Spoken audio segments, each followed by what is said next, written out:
अस्सलाम वालेकुम नाज़रीन, मैं हूं सिमरी और आप देख रहे हैं वसीमनी ऑफिशियल यूट्यूब चैनल। नाज़रीन, आज के व्लॉग के अंदर दो स्टोरीज हैं जिसके ऊपर मैं बात करूंगा। एक तो यह है कि हमारी गवर्नमेंट के बड़े बड़े दावे थे, यानी कि शहबाज गवर्नमेंट बड़े बड़े दावे कर रही थी कि हमने जो है वो तरीके इंसाफ को बैन कर देना है, तरीके इंसाफ के ऊपर पाबंदी लगा देनी है और बानी तरीके इंसाफ इमरान खान, आरफ अलवी और कासिम सूरी के ऊपर आर्टिकल 6 के तहत जो है वो कार्रवाई करनी है। लेकिन ये तमाम चीज़ें जो है वो महज दावे ही रहे हैं और शहबाज गवर्नमेंट जाग की तरह बैठ गई है। और जो दूसरी स्टोरी है वो सुप्रीम कोर्ट के एक सीनियर जज हैं, जस्टिस अतर मिनल्ला साहब हैं। वो आजकल न्यूयॉर्क के दौरे के ऊपर हैं। वहाँ पर उन्होंने एक तकरीब के साथ जो वो खिताब किया है और जो उन्होंने वहाँ पे खिताब किया उसके अंदर अपनी शख्सियत को वो निखार के लोगों के सामने एक बड़ा इमेज बना के जो वो पेश करना चाहते थे। दो उन्होंने वहाँ पे इंकशाफ किए हैं और दोनों इंकशाफ मेरे नज़दीक उनके गले पड़ने वाले हैं। क्या उन्होंने इंकशाफात किए हैं और उन इंकशाफात के बाद जो सुप्रीम कोर्ट के फैसलों के ऊपर या फिर जो कोर्ट्स हैं, चाहे हाई कोर्ट है, सुप्रीम कोर्ट है, उसके अंदर जो धड़ेबाजी है ना, उनके हवाले से मजीद चीज़ें जो वो एक्सप्लेन होकर सामने आती हैं। क्या कुछ तफसीलात हैं, ये आगे चल के आपके साथ डिस्कस करते हैं। तो नाज़रीन, अतर मिनल्ला साहब की तरफ मैं आता हूँ, लेकिन उससे पहले मैं गवर्नमेंट के हवाले से आपको बता दूँ, क्योंकि आपको पता है कि अता ताडर ने एक दिन के अंदर प्रेस कॉन्फ्रेंस करके 3 बड़ी अहम खबरें दी थी इस कौम को कि हमने तरीके इंसाफ को छोड़ना ही नहीं है। तरीके इंसाफ की तो हमने जो है वो आप जड़ से जो है उसका खात्मा कर देना है। लेकिन वो महज बातें ही थी, क्योंकि वफाकी कबीना के 2 इजलास हो चुके हैं। आज भी वफाकी कबीना का जो वो इजलास हुआ है, तो उस इजलास के अंदर तरीके इंसाफ को बैन किया जाएगा ये नहीं, या फिर जो इमरान खान के ऊपर गवर्नमेंट आर्टिकल 6 लगाने जा रही थी ना, उसके वाले से किसी ने टच ही नहीं किया, यानी कि बिल्कुल बात ही नहीं की गई वफाकी कबीना के इजलास के अंदर। और तमाम नजरें इस वक्त वफाकी कबीना के इजलास के ऊपर मरकूज थी कि ये आज वफाकी कबीना जो वो मिलके बैठे हैं, वहाँ पे कुछ डिसाइड किया जाएगा कि हम इमरान खान का जो कटा है ना उसको कैसे बांधना है। तो पाबंदी के हवाले से बड़ी बात तो कर दी थी, लेकिन अब यूँ लग रहा है कि जो गुब्बारा था उसके अंदर से हवाएं निकल रही हैं, क्योंकि पीपल्स पार्टी को पहले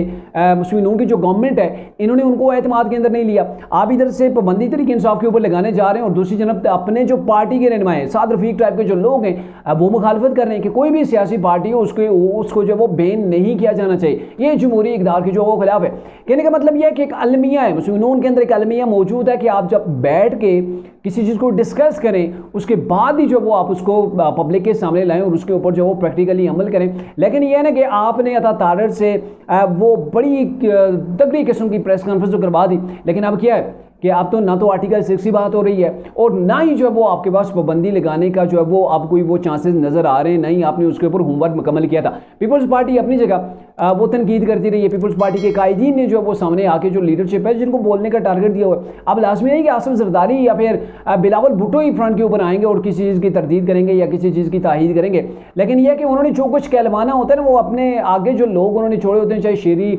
रहमान है या कोई और है, उनके ज़रिए से वो बात जो है वो पब्लिक तक पहुंचा देते हैं कि हमारी कोई मर्जी नहीं है कि तरीके इंसाफ को किसी लेवल के ऊपर भी बैन किया जाए। लेकिन मामला ये है ना कि ये फिर इंस्ट्रक्शन कहाँ से आई है? जो इंस्ट्रक्शन आई है वो अता ताडर ने पढ़ के सुना दी है। लेकिन मामला यह है कि इसके लिए आपको वफाकी कबीना को एतमाद के अंदर लेना है, फिर आपने जो है वो वजारत दाखिला के ज़रिए से आपने जो है वो एक रेफरेंस है वो मूव करना है सुप्रीम कोर्ट के अंदर और सुप्रीम कोर्ट उसको डिसाइड करेगी। मामला सदर पाकिस्तान तक जाएगा। लेकिन मामला ये है ना कि किसी को एतमाद के अंदर ही नहीं लिया गया और फिर बात कर दी गई और अभी वही गवर्नमेंट है जिसने तड़ी लगाई थी और फिर तरीके इंसाफ ने भी पूरी दुनिया के अंदर लॉबिंग शुरू कर दी है। आज भी आप देखें ना, वो जुल्फी बुखारी वगैरह बैठे हुए थे, वो पाकिस्तान के खिलाफ जो है वो बरतानिया के अंदर जाके बैठ के ना वो इजलास कर रहे हैं। वहाँ पे लोगों को बैठा के, वहाँ के जो पार्लियामेंटेरियन है उनको बैठा के ना, तो पाकिस्तान के खिलाफ जो है वो स्टेप उठाने की कोशिशें की जा रही हैं। मामला यहाँ तक है कि तरीके इंसाफ ने अपनी लॉबिंग करके गवर्नमेंट को तगड़ा जवाब दे दिया कि आपने जो कुछ करना है कर लें, तरीके इंसाफ के ऊपर आप पाबंदी नहीं लगवा सकते। अगर आपके अंदर इतनी हिम्मत है तो आ जाए कोर्ट के अंदर मामला को देख लेंगे, क्योंकि तरीके इंसाफ इस वक्त रिलाई कर रही है सुप्रीम कोर्ट के ऊपर और सुप्रीम कोर्ट के हवाले से तरीके इंसाफ ये समझती है कि जहाँ पे मखसूस नशिस्तों का जो मामला था, हमने पिटीशन ही नहीं दायर की तो हमारी झोली के अंदर सारी नशिस्तें डाल दी गई और अब तरीके इंसाफ एक सियासी पार्टी है और इतनी बड़ी पार्टी जिसको सुप्रीम कोर्ट के जस्टिस अतर मिनल्ला कई बार कह चुके हैं कि इमरान खान एक बड़ी पार्टी के लीडर हैं, उनका एक अच्छा खासा वोट बैंक है। आप उनकी पहले पार्टी जो है वो ख़त्म की गई, तो ये चीज़ें इतनी आसान नहीं है। आप इस चीज़ को आपको तस्लीम करना पड़ेगा कि इमरान खान की एक बहुत बड़ी फैन फॉलोइंग है। ये सुप्रीम कोर्ट के सीनियर जज के कई केसेस के अंदर रिमार्क्स हैं उनका, जो मैं आपको जो उनकी डेफिनेशन है आसान अल्फाज के अंदर, वो मैं आपको बता रहा हूँ। अब जो दूसरा मामला है अतर मिनल्ला साहब ही, आपको पता है सुप्रीम कोर्ट के अंदर अभी छुट्टियां चल रही हैं और बहुत से जजेस हैं जो आउट कंट्रीज़ के अंदर गए हुए हैं, और ये अतर मिनल्ला साहब भी न्यूयॉर्क के अंदर मौजूद हैं। वहाँ पे इन्होंने एक तकरीब से खिताब किया है और उस खिताब के अंदर अपना इमेज बड़ा वो आला उबाला करके बयान करना चाह रहे थे, लेकिन उसके अंदर इन्होंने जो दो इंकशाफात कर दिए, कहते होते हैं ना वो एक मुहावरा है कि जो जज हो या फिर जो अदालत हो उसका फैसला खुद बोलता है, लेकिन यहाँ पे जजेस को बोलना पड़ रहा है क्योंकि फैसले ऐसे हैं जिनके ऊपर तनकीद के सिवा आपको कहीं पर कुछ भी नज़र नहीं आ रहा होगा। और ये जो सुप्रीम कोर्ट के सीनियर जज हैं इन्होंने दो चीज़ों के ऊपर से पर्दा हटाया, और पर्दा हटाने के बाद वो मेरे ख्याल में खुद जो है वो फंस गए। पहले ही बात तो इन्होंने ये की कि हम 3 दोस्त थे, हमने एक लॉ फर्म जो है वो तैयार की हुई थी। इनके 3 दोस्तों का जिक्र है कि हम 3 दोस्त थे, हमने मिलकर एक लॉ फर्म जो है वो शुरू की थी, और फिर उसके बाद हम तीनों दोस्त पाकिस्तान की 3 मुख्तलिफ जो हाई कोर्ट्स हैं उनके अंदर अपनी खिदमात जो है वो सर्व करते रहे। और उसके बाद अब मज़े की बात यह कि हम तीनों दोस्त सुप्रीम कोर्ट के अंदर मौजूद हैं। यानी कि तीनों दोस्तों के मामला ये कि उन्होंने लॉ फर्म शुरू की थी, और ये जो लॉ फर्म इन्होंने शुरू की थी इसके वाले से कुछ नाम जो वो सामने आए। एक तो जस्टिस अतर मिनल्ला हैं, जस्टिस मंसूर अली शाह हैं, और जो तीसरे जज हैं जस्टिस याह्या अफरीदी हैं। इनके वाले से ये कहा जा रहा है कि इन्होंने शाह अफरीदी जो है वो शाह अफरीदी मिनल्ला जो है वो एसोसिएट जो है वो बनाई थी। फिर उसके बाद ये तीनों हाई कोर्ट के जजेस रहे, और उसके बाद सुप्रीम कोर्ट के अंदर। यानी कहने का मतलब ये है कि अभी सुप्रीम कोर्ट के अंदर हम 3 दोस्त वहाँ पर मौजूद हैं। और आपको पता है ना ये जो कुछ फैसले आ रहे हैं किसी हद तक जो वो ग्रुपिंग सुप्रीम कोर्ट के अंदर पहले तो बहुत ज़्यादा थी, लेकिन अब भी 2 हिस्सों के अंदर सुप्रीम कोर्ट आपको डिवाइड नज़र आएगी। और अगर एक कोर्ट के अंदर 3 दोस्त बैठे हुए हैं तो फिर एक अब चूंकि इन्होंने पब्लिक के अंदर बात कर दी, पब्लिक डोमेन के अंदर, तो इसके ऊपर रिएक्ट भी आएगा, इसके ऊपर कमेंट्स भी आएंगे, और इसके ऊपर उनके ऊपर तनकीद भी हो सकती है। मामला ये है कि जब एक जो वो 3 दोस्त एक कोर्ट के अंदर मौजूद होंगे तो फिर उसके बाद मुमकिना तौर पर आपने चूंकि एक एसोसिएट कायम की थी, आपके नज़रियात जो है वो सेम है, और अगर आपके नज़रियात सेम है तो शायद जो है वो यहाँ पे चांसेस बन सकते हैं कि आप आईन व कानून को छोड़ के कहीं नज़रियात के ऊपर भी अमल पैरा ना हो जाए। क्योंकि अभी बहुत सी बातें पब्लिक के अंदर जो चीज़ें चल रही हैं सुप्रीम कोर्ट हाई कोर्ट्स के हवाले से वो आप सब जानते हैं, और इसके पीछे क्या रीज़न है वो 8 फरवरी के इलेक्शन के बाद वो 6 जजेस ने जो ख़त लिखा था उसके बाद सारी चीज़ें जो कहानी जो है वो ओपन हो गई है। और फिर जो इन्होंने दूसरा इंकशाफ किया जिसके अंदर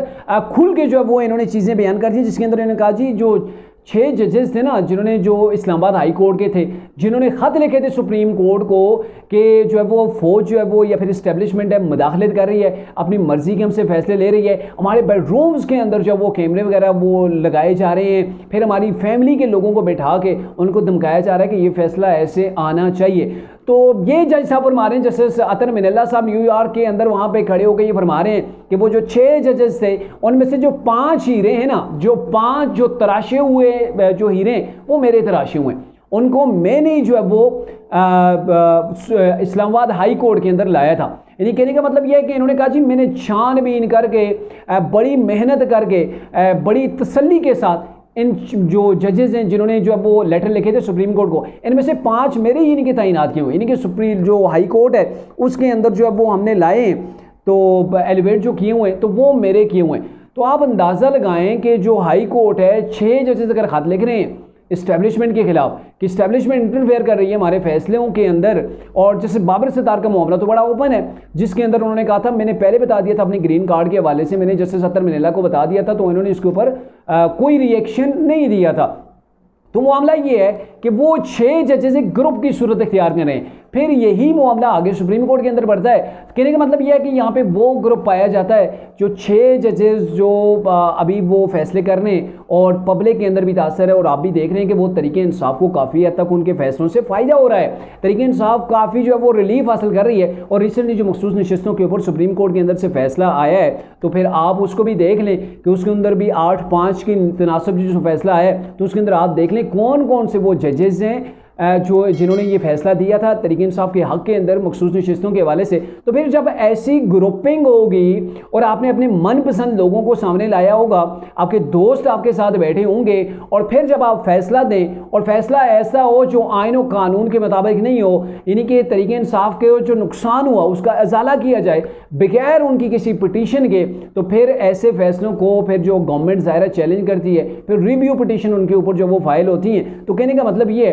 कि जो जो कुछ सुप्रीम कोर्ट के अंदर मामलात हो रहे हैं या फिर इस्लामाबाद हाई कोर्ट के अंदर, वो नज़रियात को सामने रख के वो नज़रिया ज़रूरत की बेस के ऊपर काफ़ी हद तक जो वो रिलाई हो रहे हैं, ना कि जो वो आइन और कानून के मुताबिक। अगर आइन और कानून के मुताबिक होते तो फिर जो पटिशन दायर ही ना की गई होती, जिसके ऊपर तनकीद अभी गवर्नमेंट कर रही है, गवर्नमेंट भी कर रही है, बहुत से कानूनी जो माहिरीन हैं वो भी कह रहे हैं कि ये जो चीज़ें आइन और कानून की जो हदूद थी उनको छोड़ के, उनसे बाहर निकल के सुप्रीम कोर्ट ने तरीके इंसाफ के लिए मखसूस नशिस्तों का फैसला किया। अब इसमें अहम पॉइंट ये है, सुप्रीम कोर्ट ने तो ऑर्डर जारी कर दिया है, फैसला तरीके इंसाफ के हक के अंदर कर दिया है, लेकिन इलेक्शन कमीशन के पास आईनी वो शिकें मौजूद ही नहीं है, वो आइन के अंदर वो चीज़ें मौजूद ही नहीं है कि तरीके इंसाफ को वो कैसे अब वो नशिस्तें देगी। ये तो सुप्रीम कोर्ट का फैसला है और ये फैसला कोई आइन नहीं है। जब ये आइन नहीं है तो फिर इलेक्शन कमीशन के पास इसके ऊपर इम्प्लीमेंट करना काफ़ी मुश्किल होगा, क्योंकि एक तरफ आइन है, दूसरी तरफ सुप्रीम कोर्ट का फैसला है। तो अब इलेक्शन कमीशन किसका इंतखाब करेगा, किसकी सुन के जो वो आगे फैसला करेगा।